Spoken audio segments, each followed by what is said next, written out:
Hello friends, welcome back to my channel. চলে এসেছি নতুন আরও একটা ভিডিও নিয়ে। আমি পৌলমী, আমার চ্যানেলে তোমার সকলকে জানাই অনেক অনেক স্বাগত অ্যান্ড ওয়েলকাম। তোমরা সবাই কেমন আছো? আশা করছি ভালো আছো। আমিও বেশ ভালোই আছি। তো আজকের এই নতুন আপডেটটা তোমাদের সঙ্গে পুরোটাই শেয়ার করবো। তো চলো পুরো ভিডিওটা তোমরা দেখতে থাকো।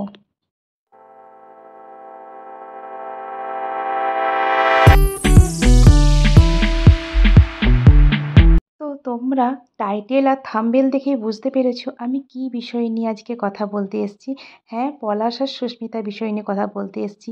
আমি কি কি জানি, কতটুকু জানি, কোথা থেকে জেনেছি, সবটাই বলবো। তো তোমরা দেখতে থাকো পুরো ভিডিওটা।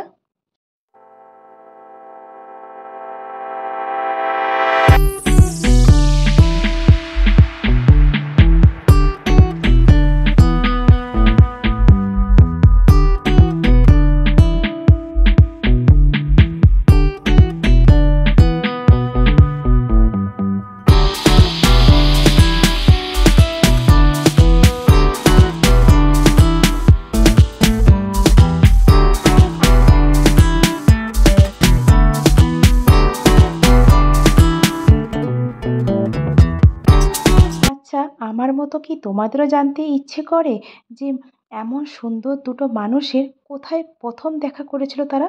কোথা থেকে তাদের প্রথম পরিচয় শুরু হয়েছিল? আমার না জানতে ভীষণ ইচ্ছে করতো, জানো। কিন্তু আমি কোনো কিছু বুঝতেই পারতাম না কোথা থেকে জানতে পারবো, কীভাবে জানতে পারবো, দিয়ে তোমাদের সঙ্গে শেয়ার করব। হঠাৎ করে একদিন ফেসবুক ঘাঁটতে ঘাঁটতে একটা পোস্ট আমি দেখতে পাই। সেই পোস্টটা পড়েই আমি আমার মতো করে এই ভিডিওটা বানিয়েছি। মানে আমি ভাবলাম যে এই ভিডিওটার মাধ্যমেই আমি তোমাদেরকে এই সমস্ত কথা বলি, তাতে তোমাদের দেখতেও ভালো লাগবে আর আমার ভিডিওটা বানাতেও ভালো লাগবে। যে আমি বোঝাতে পারবো যে এই জিনিসটা এইভাবে আমি পড়েছি। যতটুকু আমি মুখে বলবো তার থেকে ভিডিওটা করে বললে আমার মনে হয়েছিল যে ভালো হবে। সেই জন্য আমি আমার তোলা একটা ভিডিওর মাধ্যমে তোমাদের সঙ্গে সমস্ত কথা শেয়ার করছি। তো চলো আমি কি কি জেনেছি সেটাই তোমাদের সঙ্গে শেয়ার করছি।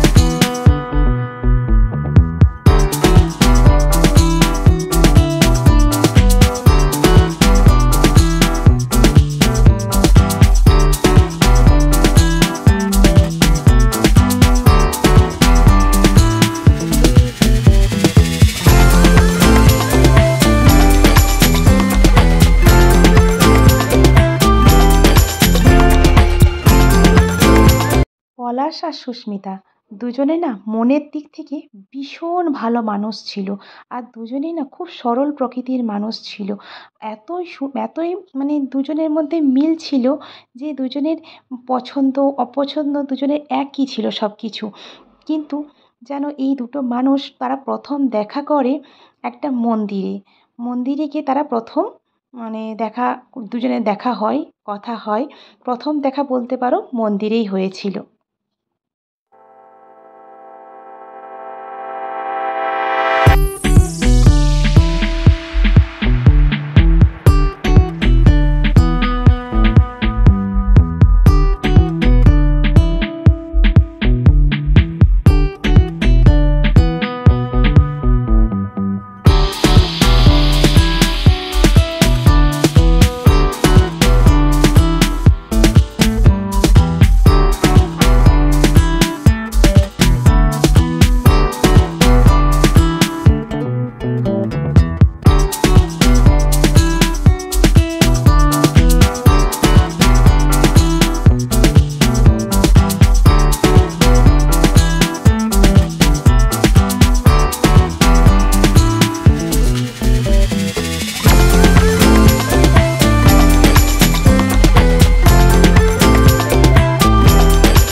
কারণ সুস্মিতা না প্রথম মানে প্রথম থেকেই ও ঠাকুর ভীষণ বিশ্বাস করতো। ও ওখানে বলেছিল যে লেখা ছিল যে ও না প্রচণ্ড ঠাকুর বিশ্বাসী। ঠাকুরকে প্রচুরভাবে বিশ্বাস করে সে।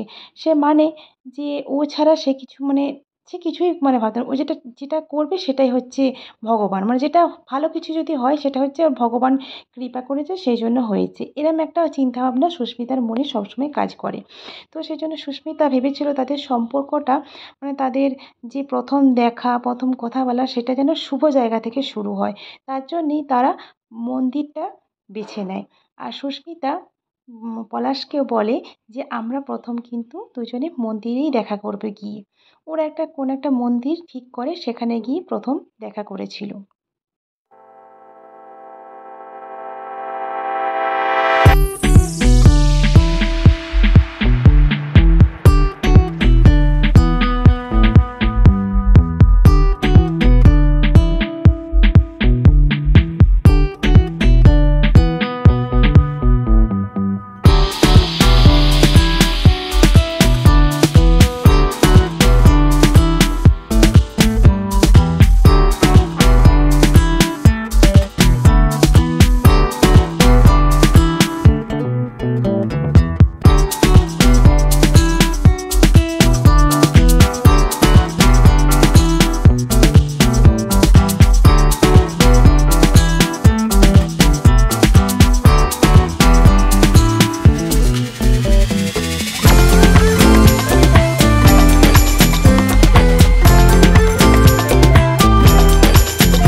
আর পলাশ সুস্মিতাকে এতটাই ভালোবাসতো যে সুস্মিতা যেটা বলতো সেটাই পলাশ ভাবতো যে ভালো কিছুই ভাবছে। কারণ সুস্মিতার চিন্তাভাবনা সবসময় ভালোই ছিল। আর সে এইটুকু ভালো মানে সে ভাবতো যে সারাটা জীবন যখন আমরা চলবো তখন আমাদের যে প্রথম দেখাটা সেটা যেন একটা শুভ জায়গা থেকে হয়। সেজন্য তারা ঠাকুর মন্দিরটা বেছে নেয়। সেখানে গিয়ে তারা পুজো দেয়। এমনকি সেখানে তারা প্রসাদও গ্রহণ করে সেই মন্দিরে। আর তারা সেখানে কিছুক্ষণ টাইমও কাটায়। আর তাদের প্রথম দেখা সাক্ষী হচ্ছে মানে প্রথম যখন দেখা হয়েছিল তারা দুজন দুজনকে গিফট দিয়েছিল। পলাশ সুস্মিতাকে একটা ঘড়ি দিয়েছিল গোল্ডেন কালারের চেন দিয়ে, দেখবে যে সুস্মিতা সবসময় হাতে পরে থাকে। আর পলাশকেও সুস্মিতা একটা ঘড়ি দিয়েছিল। তো এইভাবেই দুজন দুজনকে গিফট দেয়। আর তারা একটা মন্দিরে গিয়ে দেখা করে।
সুস্মিতা সেখানে পলাশকে বলে যে এই যে আমরা দেখা করতে এলাম, আমাদের দেখাটা প্রথম এখান থেকে শুরু হলো।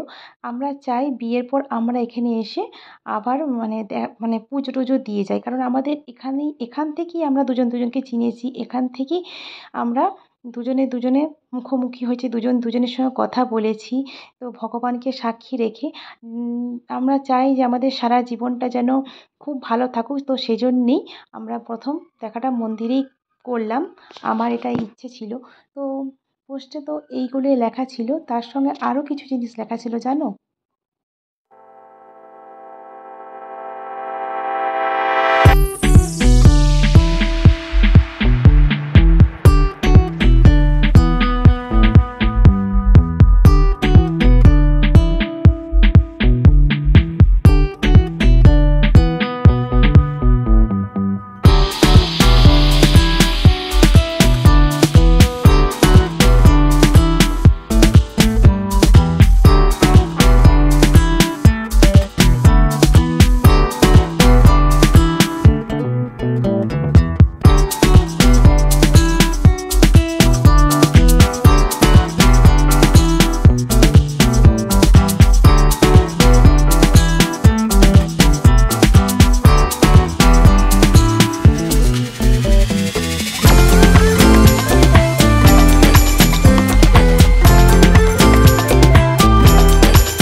সেখানে লেখা ছিল যে ভগবানকে সাক্ষী রেখে আমার জীবনটা আমি শুরু করেছিলাম, কিন্তু এত তাড়াতাড়ি কেন আমার জীবনটা শেষ হয়ে গেল। সেখানে এটাও কিন্তু দুঃখ প্রকাশ করা হয়েছে যে সুস্মিতা এতটাই দুঃখ হবে, মানে সুস্মিতা ভেবেছিল এক যে ভগবানকে সাক্ষী রেখে সে নতুন করে মানে নতুন জীবনে পা দিচ্ছে, নতুন জীবন শুরু হচ্ছে, কিন্তু সেই জীবনটা তার খুব তাড়াতাড়ি শেষ হয়ে গেল। সেজন্য সে মানে প্রচণ্ডই ওখানে দুঃখ প্রকাশ করে লিখেছে যে এত তাড়াতাড়ি বুঝি শেষ হয়ে যায়, ভগবানকে সাক্ষী রেখে জীবন শুরু করলে, ঠাকুরকে বেশি ভক্তি করলে কি জীবনে এতই কষ্ট পাওয়া যায়।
এটা কিন্তু ঠিক, ভগবানকে বিশ্বাস করবে তুমি যত, কষ্ট পাবে তুমি শত শত। ঠিক সেরকমই ভগবানকে তুমি যদি বেশি ভালোবাসো, তোমাকে কিন্তু ভগবান হাজার হাজার পরীক্ষা তোমার জন্য সে তৈরি করে রাখবে। দেখবে তুমি কতগুলো পরীক্ষা অতিক্রম করতে পারো। ঠিক সুস্মিতা হয়তো এরম একটা, তাকে অগ্নি পরীক্ষা নিচ্ছে ভগবান, দেখছে যে সুস্মিতা কত পরীক্ষা অতিক্রম করতে পারে, কতটা সে সহ্য করতে পারে। কিন্তু সেও তো একটা মানুষ, সে খুবই কষ্টদায়ক, মানে সেটা আমাদের খুব কষ্ট লাগছে, কিন্তু ভগবান তার জন্য নিশ্চয়ই ভালো কিছু ভেবে রেখেছে। হয়তো এর থেকে আরও অনেক কিছু ভালো হবে। যা খারাপ হয় তার কিন্তু কিছু হলেও পরে, কিছুদিন পরে হলেও কিন্তু ভালো হয়। দেখা যাক কি হয় না হয়।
জানি না কতটা ভিডিওটা তোমাদের মধ্যে ভালো লাগলো, কতটা ভালোভাবে শেয়ার করতে পারলাম। আমি আমার মতো করে ভিডিওটা করার চেষ্টা করেছি। প্লিজ তোমাদের কাছে একটাই রিকোয়েস্ট, কেউ খারাপ কমেন্ট কিংবা খারাপ মন্তব্য করো না।